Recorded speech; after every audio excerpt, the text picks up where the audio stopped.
very warm welcome to a brand new edition of To The Point with me, Frank Pereira, on Rajya Sabha television. Of late, we've seen that the freedom of speech issue has been engulfing the media and everyone has been speaking about it. In fact, what recently happened with NDTV India was equated with what happened in the 1970s, equating it with what happened during the emergency. And who better to talk about this than veteran journalist Mr. Kuldip Nayar. Mr. Nayar, sir, welcome. Thank you so much for joining us on Rajya Sabha television. You are the perfect person to talk to us about something like this because you've seen it all, right from independence to the emergency to what the media is like today. In the context of what happened with NDTV India, many people equated it to what happened during the emergency. Is it right to make that kind of an equation? Yes, in fact, I would go further for that because see, when this emergency was imposed, we had no experience. We were naive, what would happen, etc. Today, we had the experience of emergency and still we are treading the same kind of path. So that is more dangerous. After all, what happened during emergency? I recall that Mrs. Indira Gandhi, who was then the Prime Minister, was told by editors congratulating and that told, look here, it has gone down very well. So she said, where are the people who were criticizing me, had huge headlines, bold. What has happened to them? Not a dog has barked. That was her phrase. So when it reached me, I said, my God, how? So I organized a very hurried kind of meeting at the press club. I went around some papers, look here, we are meeting tomorrow at 10 o'clock, because there was no time. But word of mouth was so that more than 100 journalists were present when I went there. So I just said, okay, look here, this resolution we must pass that we urge upon the government to withdraw this emergency, withdraw the censorship, and we condemn the emergency. Somebody said, okay, look here, some editors have been arrested. So we included that some editors have been arrested, they should be released forthwith. Now, the government then, I remember Minister was Shukla, and who was a good friend of mine. So Shukla rang me up, look here, what is this, Kuldip, your friend? I said, I am your friend, but I am telling you, you are going the wrong way.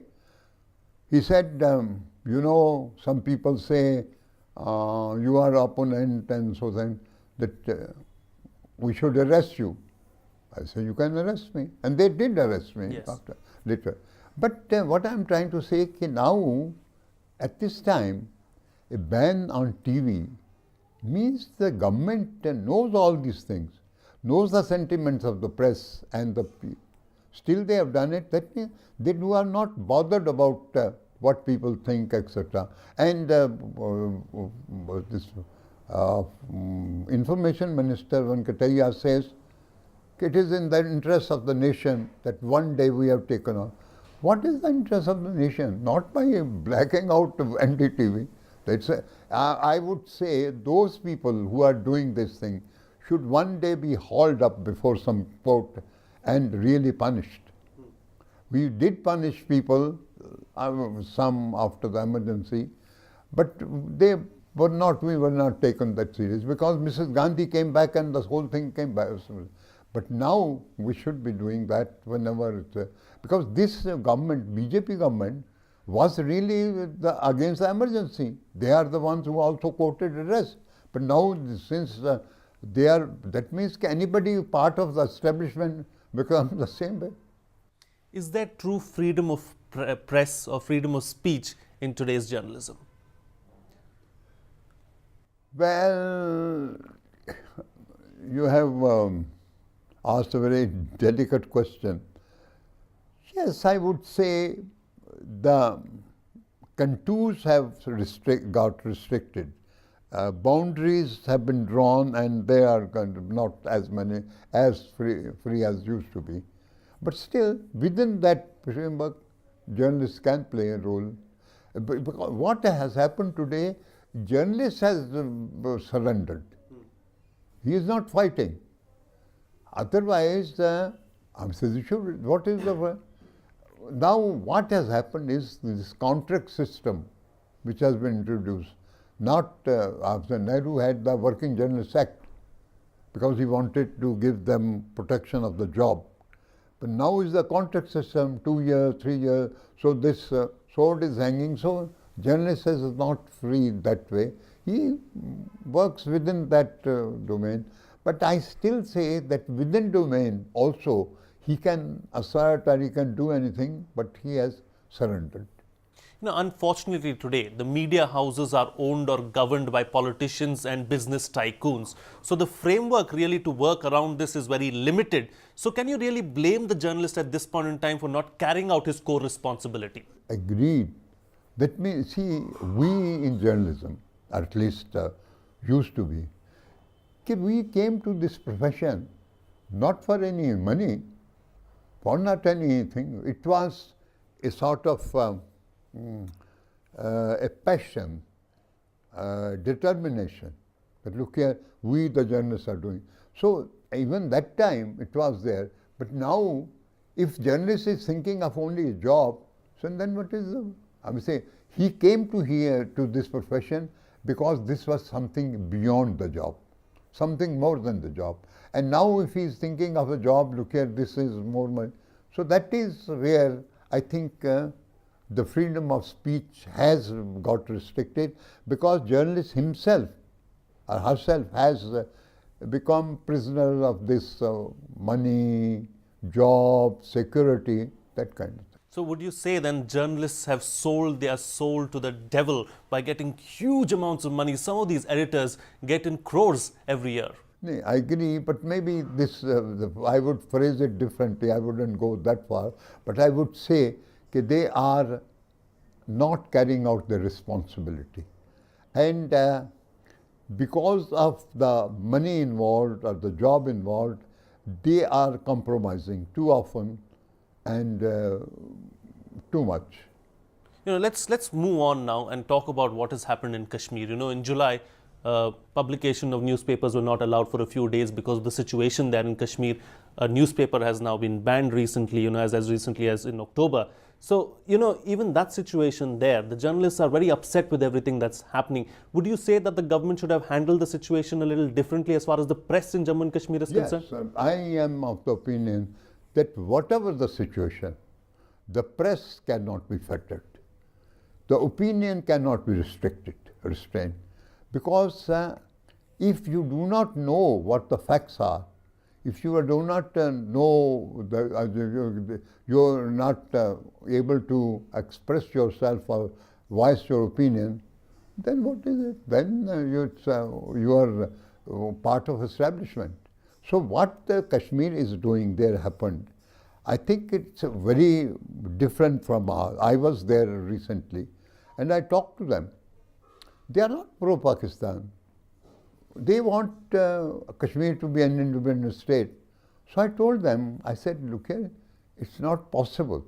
Because after all, think of the India on the whole, Parliament, after everything has to be approved by Parliament, and Parliament would not be.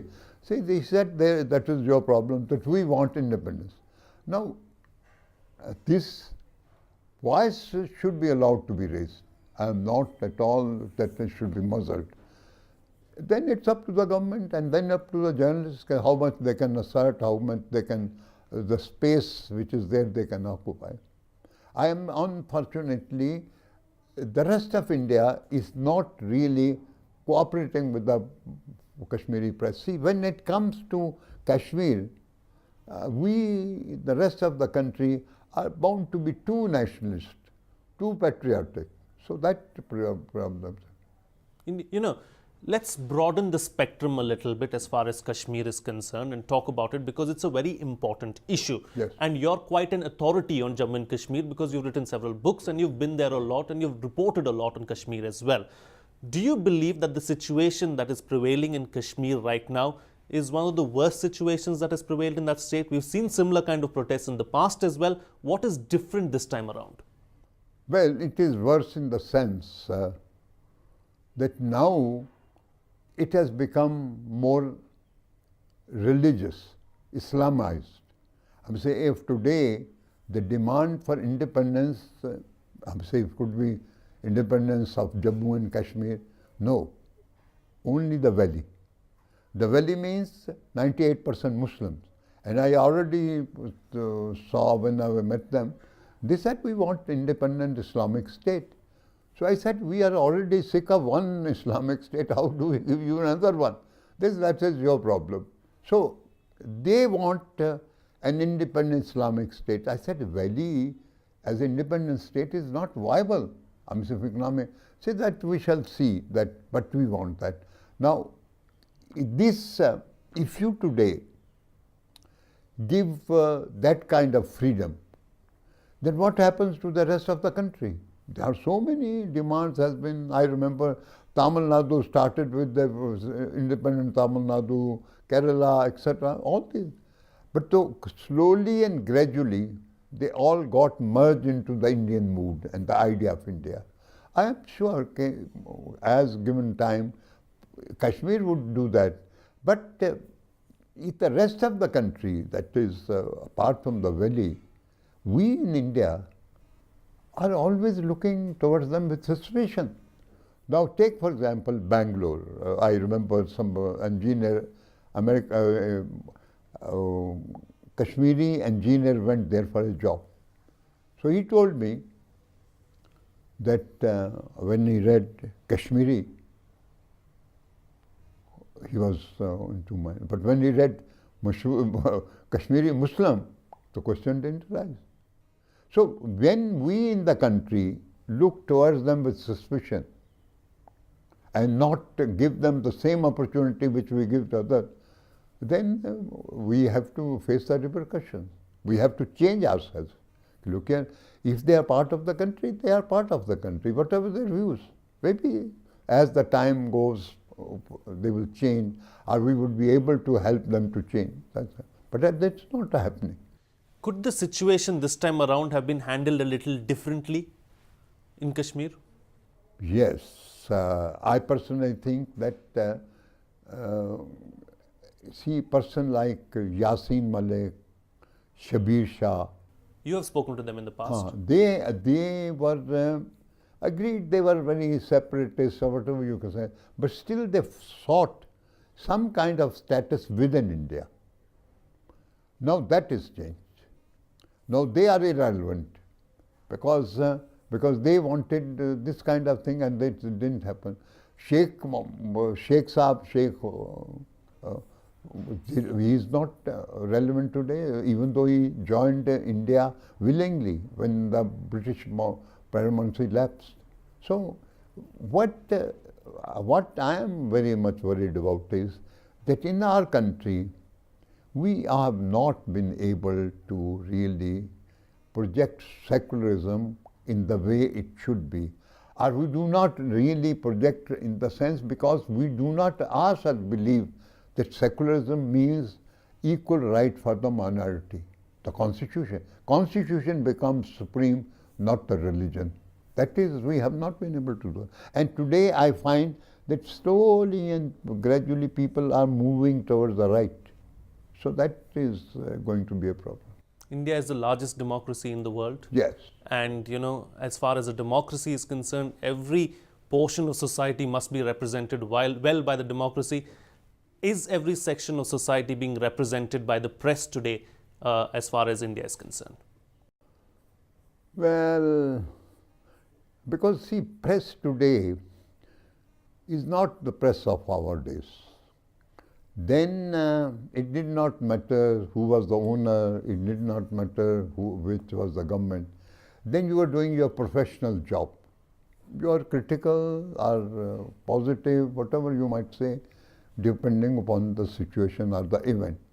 Today, you have to be very cautious because somebody is overlooking your shoulder. And that is unfortunate for the press. Unfortunately, today, credibility is also an issue as far as the media is concerned, because everybody is in a rat race. It's like you rightly mentioned, sir, the media today is not what it was during your day. And everybody is in the rat race, and everybody is trying to get that exclusive story and be the first one to cover a particular subject. What's happening when that is happening is the fact that, media is not being credible enough. Do you believe that the media needs to restore that faith in the general public? Well, more or less it still has, but I think the old kind of credibility has been disturbed, and media would have to do something to restore that kind of credibility when everybody listens or reads that, look here, it is true. Earlier, whatever was written was gospel truth. Still people believe that way, but now it is not that way. I'm saying in the real world. So correct me if I'm wrong, but of late we've seen that journalists are more interested in being the jury, the judge and the executioner. They want to pass their verdict on a particular story. Now that's a trend that we've seen only of late, isn't it? Yes, I would agree with you that because if journalists or the media should present the facts, this side, that side, everything, and not really sell the opinion. So today the opinion is being sold, not the facts. That is the problem. Over the years, you've seen the media evolve. What do you think has been, different, say, from the 70s to what it is today in 2016? Well, 70s was not that kind of different, but if you go back, then it was different. But in the 70s already Mrs. Gandhi has come in power, and so she was dictatorial, and you saw the emergency imposed, etc. But earlier, of course, so what is the biggest change that you've seen in your lifetime as far as the media is concerned? Well, see, soon after partition, we had gone through the fire of independence, and so this value system was very much there. Then you really was projecting some values, some basic principles, and you are not really bothered about the end product, means money or etc., job, etc. Now things have changed. Now journalists, firstly, ownership has now become assertive. In our time, who was the owner? Nobody knew. I mean, say, of course we knew, but nobody bothered. Nobody would interfere. Now, the owner does interfere, no doubt. And since these real estate people have come in with lot of money, black money, so things have changed. They dictate as far as the this TV and is concerned. After all, TV today costs a lot of money, yes. And so they from where do they get money? Not from ads. Maybe one channel, if at all, but not. They get money from their own business, and they put it there and become independent. At least they influence, or they can become important, because if they own the channel, then the government is also very careful in handling them. Indeed. Where do you see journalism, sir, in a few years from now? Do you believe that, journalism is in good hands right now, or do we need to see some kind of a change? No, I have faith in the profession. I think this phase will go, and the journalists will themselves assert themselves. They will assert themselves, and we will get back to the old value system. So I have maybe I am too optimistic, but I am of the opinion that journalists of the old days will return, because journalists will themselves think of those values and hark back those. Indeed. Interestingly, I want to go back to something that you pointed out earlier. We've seen the rise of right-wing politicians all across the world. Do you believe that that is a concern, or do you believe that that too is a passing phase and that will go away and soon we'll see something new? No, it will go away. But the time factor is everything. I am very much concerned today that the country is moving towards the right. We are centrists. We if not left of the center, but at the center. So this thing is worrying me. And then this religious touch is really something disconcerting. I am sure that we, as the time goes by, of course these will be anxious times, but the real journalism will assert itself. And before I let you go, sir, two final questions on the program. One question, because you're a nanogenarian, you've seen everything as far as media in this country is concerned and abroad as well. Is there a message that you would like to send out to budding journalists, a message that you would like to send out to journalists who are struggling in the field right now?